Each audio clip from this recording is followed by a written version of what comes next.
இந்த வீடியோவில் குவாண்டம் கெமிஸ்ட்ரியில் இருந்துட்டு ப்ரீவியஸ் இயர் கொஸ்டின் பார்க்க போகிறோம். அதாவது இந்த செட் எக்ஸாமில் ப்ரீவியஸ் இயர்ஸில் என்னென்ன கொஸ்டின் கேட்டுக்கிறாங்க அப்படிங்கிறத இந்த வீடியோவில் பார்த்துடலாம்.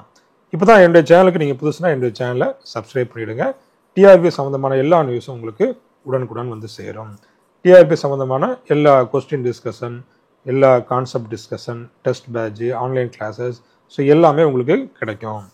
வாங்க இப்போ நம்ம இந்த செட் எக்ஸாமில் என்ன மாதிரியான கொஸ்டின்ஸ் ப்ரீவியஸ் இயரில் கேட்டுக்கிறாங்க அப்படிங்கிறத பார்த்துடலாம். இதில் ஒரு கொஸ்டின் இருக்கு பாருங்க. The 2s orbital of hydrogen atom has a radial node at 2a0 because 2s is proportional to 1/2 plus r by a0, 2 plus r by a0, 2 minus r by a0, 2 minus r by 2a0.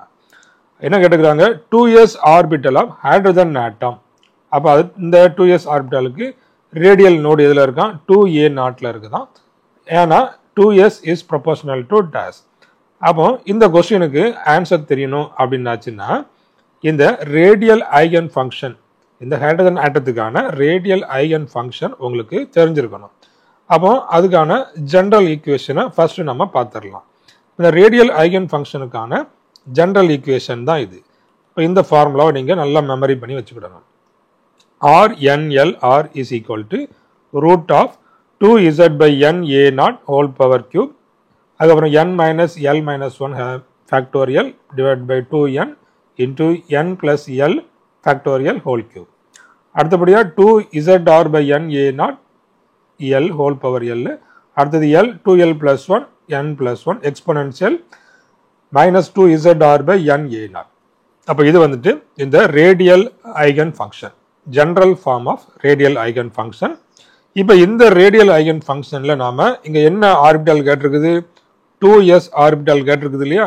அப்போ அதில் 2 அப்படிங்கிறது principal quantum number, அதுக்கப்புறமா s வந்துட்டு என்ன? இந்த azimuthal quantum number. அப்போ அதாவது இப்போ இந்த l இருக்கு இல்லையா? இப்போ நம்ம என்ன பார்த்தோம்? n. அப்போ n வந்து 2, அடுத்தபடியாக l இருக்கு இல்லையா? அப்போ l வந்துட்டு என்ன? s. ஸோ அதனால தான் இதில் என்ன போட்டிருக்கோம் பாருங்க, ஆர் n-க்கு பதிலாக 2வும் இதில் எல்லுக்கு பதிலாக எஸ்ஸும் போட்டிருக்கோம்.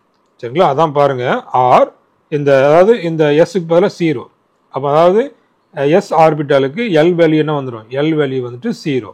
ஸோ அதனால தான் அதில் ஆர் 2 அப் டு 0 அப்படிங்கிறத போட்டிருக்கோம். பாருங்க, ஆர் 20 ஆர் போட்டிருக்கோம் இஸ் ஈக்குவல் டு 1/2 ரூட். அதாவது என்ன பண்ண போகிறோம்? இந்த எண்ணுக்கு பதிலாக இதில் எண் இருக்கு இல்லையா? எண்ணுக்கு பதிலாக 2 நம்ம அதில் சப்ஸ்டியூட் பண்ணணும். அதுக்கப்புறமா எல்லுக்கு பதிலாக அதில் 0 சப்ஸ்டியூட் பண்ணணும். ஸோ அப்படி பண்ணியாச்சுன்னா நமக்கு என்ன கிடைக்கும்? இந்த ஈக்குவேஷன் கிடைக்கும். அப்போ இந்த ஜென்ரல் ஈக்குவேஷனில் இந்த எண்ணுக்கு பதிலாக 2வும் எல்லுக்கு பதிலாக 0வும் சப்ஸ்டியூட் பண்ணணும். ஸோ அப்படி சப்ஸ்டியூட் பண்ணும்போது நமக்கு கிடைக்கக்கூடிய அந்த ரேடியல் ஐகன் ஃபங்க்ஷன் தான் இது. இதில் பார்த்தீங்கன்னா R 20 R is equal to 1/2 ரூட் z by a0 whole power 3/2. அதுக்கப்புறம் பார்த்தீங்கன்னா இதுதான் நமக்கு answer. 2 minus zr by a0 exponential r by 2a0 இதெல்லாம் கிடைக்குது. சரிங்களா? அப்போ பாருங்கன்னா இந்த எண்ணுக்கு பதில் நம்ம என்ன போட்டிருப்போம்? எண்ணுக்கு பதில் இதில் 2 சப்ஸ்டியூட் பண்ணிப்போம். அப்போ 2 அதில் கேன்சல் ஆகிருப்போம். சரி, இப்போ இதில் இந்த கொஸ்டினுக்கு நம்ம ஆன்சர் கண்டுபிடிக்கிறது எப்படி? அப்போ இதில் பார்த்தீங்கன்னா இந்த 2s இஸ் ப்ரொபோர்ஷனல் டு, அப்போ 2s அப்படிங்கிறது எங்கே இருக்குது? 2s அப்படிங்கிறது இதுதான் 2s இந்த இருக்கு இல்லையா? இதுதான் 2s. அதாவது ஆர் 20 போட்டிருக்கு இல்லையா? அதுக்கு பதிலாக ஆர் 2sன்னு போட்டுக்கிடலாம். அதாவது எல் வேல்யூ இது வந்துட்டு என்ன? எல் வேல்யூ 0ங்கிறனால இதில் என்ன போட்டுக்கிறோம்? நம்ம எஸ் நம்ம போட்டுக்கிறோம். பாருங்க, ஸோ இந்த 2s proportional to what? 2 minus zr by a0. இப்போ 2 minus zr போட்டிருக்கோம், அங்கே ஆர் போட்டிருக்கு, அவ்வளோதான். அப்போ 2 minus r by a0 இல்லை 2 minus r by a0 இதை நான் அப்படி மாற்றி எழுதிக்கிறேன். So 2 minus r by a0 is the correct answer. அப்போ இந்த ஆப்ஷன் எங்கே இருக்குது அப்படிங்கிறத பாருங்கள். ஸோ இந்த option 2 minus r by a0, option 3 is the correct answer.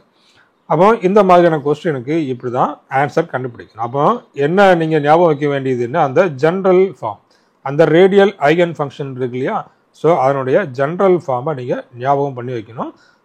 அப்போ அதில் வந்து டைரெக்டாகவும் கொஸ்டின்ஸ் கேட்கலாம், இந்த மாதிரி இந்த ஆர்பிட்டலுக்கு எவ்வளவு, இந்த 2sக்கு எவ்வளவு, இல்லைன்னா 1sக்கு எவ்வளவு, ஸோ அப்படிங்கிறத கேட்கலாம். சரிங்களா? அப்போ option 3 is the correct answer. அடுத்த ரெண்டாவது கொஸ்டின் பாருங்க.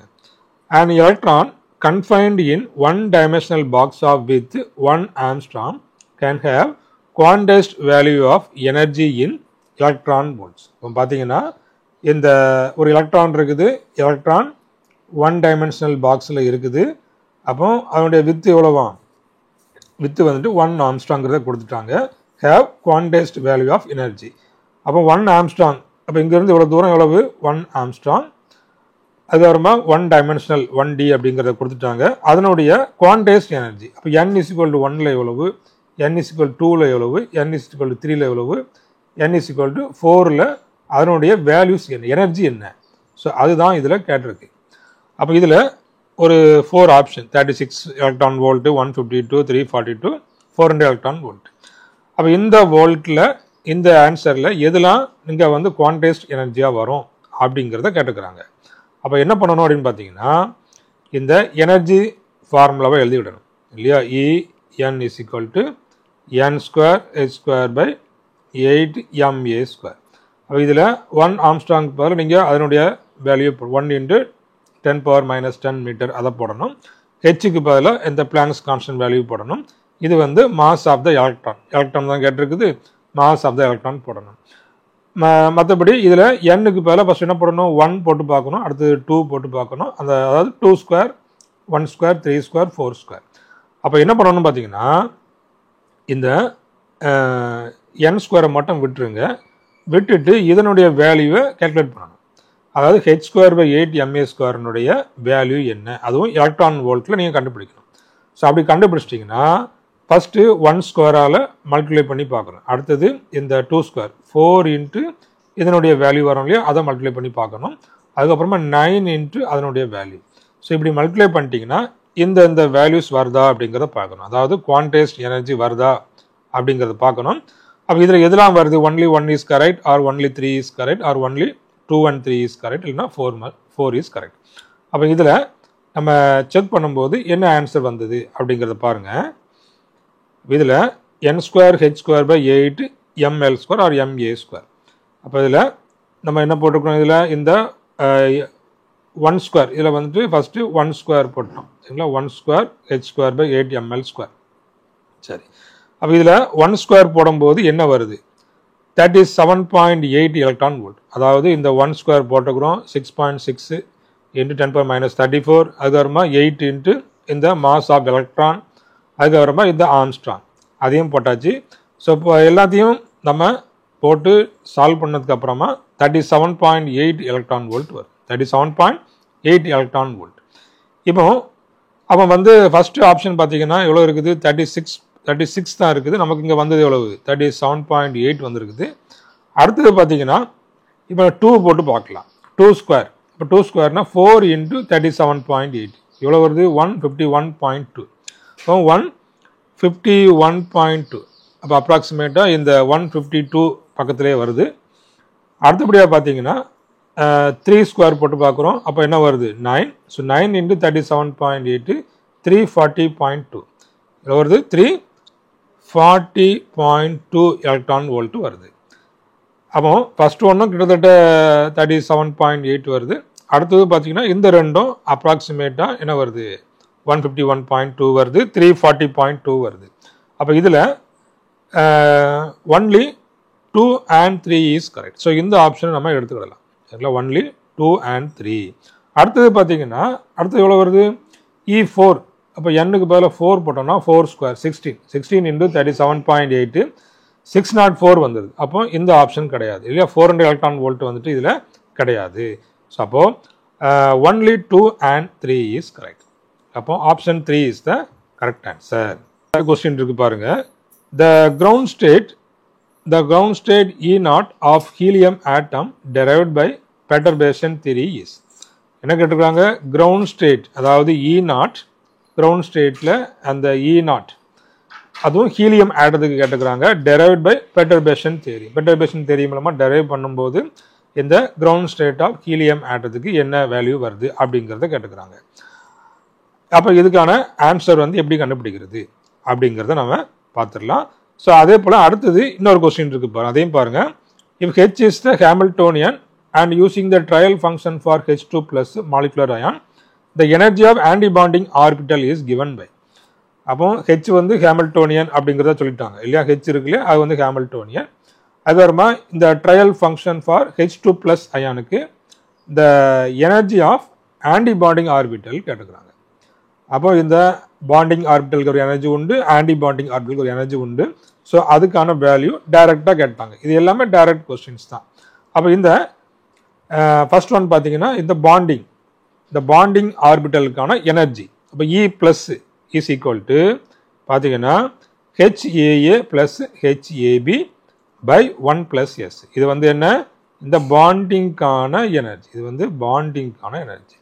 அடுத்தது பார்த்தீங்கன்னா ஆன்டி பாண்டிங்கான எனர்ஜி. அப்போ என்ன வருது, HAA minus HAB by 1 minus S. அப்போ இதுதான் நமக்கு கேட்டிருக்கு இல்லையா, the energy of antibonding orbital is given by. அப்போ அதில் ஆப்ஷன் எங்கே இருக்குன்னு பாருங்க, HAA மைனஸ் HAB. அப்போ இதில் HAA இங்கே இல்லை, இந்த ரெண்டும் இல்லை. அடுத்தது பார்த்தீங்கன்னா இந்த இருக்குது ஃபோர்த் ஒன் பாருங்க, HAA minus HAB divide by 1 minus S. 1 minus SAB கொடுத்துருக்காங்க, இல்லை 1 மைனஸ் S போட்டுக்கிறோம், அவ்வளோதான். அப்போ option 4 is the correct answer. அப்போ இது வந்து bonding, first one E plus வந்து பாண்டிங்கான அந்த எனர்ஜி ஆர்பிட்டல். அடுத்தது இது வந்து ஆன்டி பாண்டிங்கான இந்த எனர்ஜி. அப்போ option 4 is the correct answer. சரி, இப்போ நாம இந்த கொஸ்டினை பார்த்துடலாம். இந்த பெர்டர்பேஷன் தியரி மூலமா கண்டுபிடிச்ச இந்த ஹீலியம் ஆட்டத்துக்கான கிரவுண்ட் ஸ்டேட் எனர்ஜி என்ன, அதாவது ground state energy of helium atom in perturbation theory. பாருங்க, the energy of the helium atom, அதாவது perturbed system, அதுக்கான அந்த எனர்ஜி என்ன அப்படிங்கிறது கேட்டிருக்கு. அப்போ E is equal to, அதாவது ஒரு பெர்டர்ப்ட் ஆன சிஸ்டத்துக்கு நம்ம எப்படி போடுவோம், E is equal to E0, அதாவது கிரவுண்ட் ஸ்டேட்டு பிளஸ் எவ்வளவு அது வந்து பெர்டர்ப்ட் ஆகிருக்குது. ஸோ அதையும் நம்ம ஆட் பண்ணி போடும், அதுதான் வந்து இதில் டோட்டல் எனர்ஜியாக எடுத்துப்போம். அதாவது எனர்ஜி இஸ் ஈக்குவல் டு E0ங்கிறது கிரவுண்ட் ஸ்டேட்டு, அது கூட இந்த பெர்டர்ப்டு ஆன எனர்ஜி எவ்வளவு, ஸோ அதுதான் இந்த J. E is equal to E0 plus J. அப்போ இதில் பார்த்தீங்கன்னா அப்போ இந்த E0 அப்படிங்கிறது என்ன, இந்த E is equal to, அதாவது E energy of 1s electron. அப்போ ஹீலியத்தில் 2 ஆட்டம் இருக்கும் இல்லையா, ஹீலியத்தில் 2 ஆட்டம் இருக்கும். அப்போ அது எனர்ஜி ஆஃப் 1 எலக்ட்ரான், அடுத்தது இந்த எனர்ஜி ஆஃப் அந்த செகண்ட் எலக்ட்ரான். அப்போ 2 எலக்ட்ரான் இருக்கும் இல்லையா, அந்த 2 எலக்ட்ரானில் இது வந்து ஒரு எலக்ட்ரானுடைய எனர்ஜி, இது வந்துட்டு இந்த ரெண்டாவது எலக்ட்ரானுடைய எனர்ஜி, அதாவது E2. இது எனர்ஜி ஆஃப் ஃபர்ஸ்ட் எலக்ட்ரான், இது energy of the second electron, plus இந்த J இருக்கு இல்லையா, இது ஒரு இன்டெக்ரல். அப்போ J இன்டெக்ரல் அப்படின்னு சொல்லுவோம். இது எவ்வளவு எக்ஸ்ட்ரா அங்கே இன்க்ரீஸ் ஆயிருக்கு, அதை நம்ம இதில் ஆட் பண்ணுவோம். இப்போ 5/8 Z. அப்போ E இஸ் ஈக்குவல் டு நமக்கு இந்த வேல்யூ வந்திருக்குது. இப்போ நாம் என்ன பண்ணணும்னு பார்த்தீங்கன்னா இந்த எனர்ஜி, அதாவது kinetic energy of electron 1, kinetic energy of electron 2. So அந்த 2 வேல்யூ நம்ம இதில் சப்ஸ்டியூட் பண்ணுறோம். இப்போ அது எவ்வளவுன்னு பார்த்தீங்கன்னா என்ன வருது, கைனடிக் எனர்ஜி வந்துட்டு -1/2 Z². அடுத்தது பார்த்தீங்கன்னா இந்த -1/2 இதில் வந்துட்டு Z². ரெண்டுக்கும் ஒரே கைனடிக் எனர்ஜி தான் இருக்கும், ப்ளஸ் 5/8 Z. 5/8 Z. இப்போ இந்த ரெண்டு நம்ம ஆட் பண்ணுறோம். ஆட் பண்ணால் என்ன வந்துடும், இந்த மைனஸ், அதாவது ஆஃப் எவ்வளோ வந்துடும், 1 ஆயிருமா. அப்போ நமக்கு அதில் Z² -Z² வந்துடும், plus 5/8 Z² plus 5/8 Z. Okay, இப்போ நம்ம பார்த்தீங்கன்னா E is equal to -Z² plus 5/8 Z வந்துருச்சா. இப்போ அடுத்தது E நமக்கு கிடைச்சாச்சு. இப்போ E is equal to -Z² plus 5/8. அப்போ இந்த ஹீலியம் ஆட்டத்துக்கான Z, அதாவது அட்டாமிக் நம்பர் ஹீலியத்துக்கு எவ்வளவு 2. அப்போ அதை அந்த இசட்டுக்கு பதிலாக நம்ம என்ன போடுறோம், 2² போடுறோம். இப்போ -2² ப்ளஸ் 5/8 இன்ட்டு 2 இல்லையா. அப்போ எவ்வளோ வருது பாருங்கள், -4 ப்ளஸ்ஸு இங்கே வந்து என்ன ஆயிரும், இது வந்துட்டு 4. அப்போ 5/4 வரும். இப்போ 5/4னா எவ்வளோ வருது இதில், ஸோ -4 ப்ளஸ்ஸு 1.25 வருது. So equal to -2.75. அப்போ இதில் நம்ம இந்த எனர்ஜி எவ்வளவு E is equal to -2.75 அப்படிங்கிறத கண்டுபிடிச்சாச்சு. சரி, இப்போ நமக்கு இந்த கொஸ்டினில் என்ன கேட்டுக்கிறாங்க, ஸோ அதுதான் நம்ம பார்க்கணும். இந்த கொஸ்டினில் என்ன கேட்டுக்கிறாங்க, ஸோ அதை நம்ம பார்த்துடலாம். பாருங்கள், அப்போ -z² ப்ளஸ் 5/8 z இருக்குது. அதுதான் நம்ம கண்டுபிடிச்ச இந்த E வேல்யூ. இப்போ கொஸ்டினில் பார்த்தீங்கன்னா இங்கே என்ன இருக்குது, இந்த -z² - 5/8 z, அதுக்கப்புறமா 2π² μs²/h² இருக்குதா. ஓகே, இப்போ அதில் நமக்கு ஃபார்முலா என்ன வந்தது, அதில் வந்துட்டு இந்த -z² அடுத்தபடியாக இந்த ப்ளஸ் 5/8 z இருந்தது. இப்போ இதில் நாம் மைனஸை மட்டும் வெளியே எடுக்கிறோம்.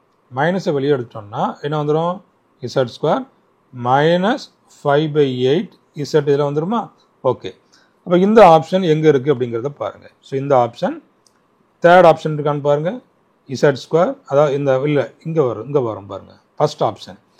இதில் மைனஸை வெளியே எடுத்தாச்சு, உள்ளே என்ன இருக்குது, அப்போ z² -5/8 z இருக்குதா. இது எல்லா இதுலேயுமே காமனாக இருக்கக்கூடியது 2π² μs²/h². அப்போ இதில் option 1 is the correct answer. Option 1 is the correct answer. Okay, அப்போ இதில் நாம் கடைசியாக வரைக்கும் வந்தோம். அப்போ இதில் இந்த 2.75 வரைக்கும் நம்ம கண்டுபிடிச்சிட்டோம் இல்லையா. அப்போ 2.75 atomic unit E is equal to 2.75 atomic unit. அப்போ 1 atomic unit is equal to 27.24 electron volt. அப்போ என்ன பண்ணுறோம், நம்ம 27.24ஆல் இந்த 2.75 மல்டிப்ளை பண்ணுறோம். பண்ணும்போது பார்த்தீங்கன்னா -74.91 எலக்ட்ரான் வோல்ட். அப்போ இந்த ஹீலியம் ஆட்டத்துக்கான அந்த பெர்டர்ப்டு கிரவுண்ட் ஸ்டேட் எனர்ஜி எவ்வளவு, -74.91 எலக்ட்ரான் வோல்ட். இப்போ பார்த்தீங்கன்னா ஸோ இவ்வளோ வேலைகள் பண்ணால் மட்டும்தான் இந்த மாதிரியான கொஸ்டினுக்கு ஆன்சர் கண்டுபிடிக்க முடியுது. அப்போ இந்த செட் எக்ஸாம் கொஞ்சம் டிஃபிகல்ட்டி லெவல் கொஞ்சம் அதிகமாக இருக்கும். டிஆர்பி எக்ஸாமில் கேட்கப்படுற கொஸ்டினை விட கண்டிப்பாக கொஞ்சம் அதிகமாக தான் இருக்கும். அப்போ அந்த லெவலுக்கு நீங்கள் படிச்சுட்டு போகணும். செட் எக்ஸாம் வந்துட்டு சாதாரணமாக இருக்காது, கொஞ்சம் திங்க் பண்ணுற மாதிரி, கொஞ்சம் அதில் ஒர்க் பண்ணுற மாதிரி, அந்த மாதிரி தான் அதில் கொஸ்டின்ஸ் இருக்கும். சரிங்களா. ஸோ அப்போ இதில் கஷ்டம் அப்படிங்கிறது எதுவும் இல்லை, அந்த ஃபார்முலாஸ் மட்டும் நீங்கள் கரெக்டாக என்ன செய்யணும், படிச்சுட்டு போகணும், அவ்வளோதான். நம்ம ஏற்கனவே வீடியோவில் சொன்ன மாதிரி அந்த ஃபார்முலாஸ் தெரிஞ்சுனா போதும். எல்லாத்துக்கும் நீங்கள் வந்து ஃபார்முலாஸை மட்டும் நல்லா ரிவிஷன் பண்ணிட்டு போங்க. டெஃபினட்டாக இந்த செட் எக்ஸாமில் நீங்கள் பாஸ் பண்ணிடலாம். சரிங்களா.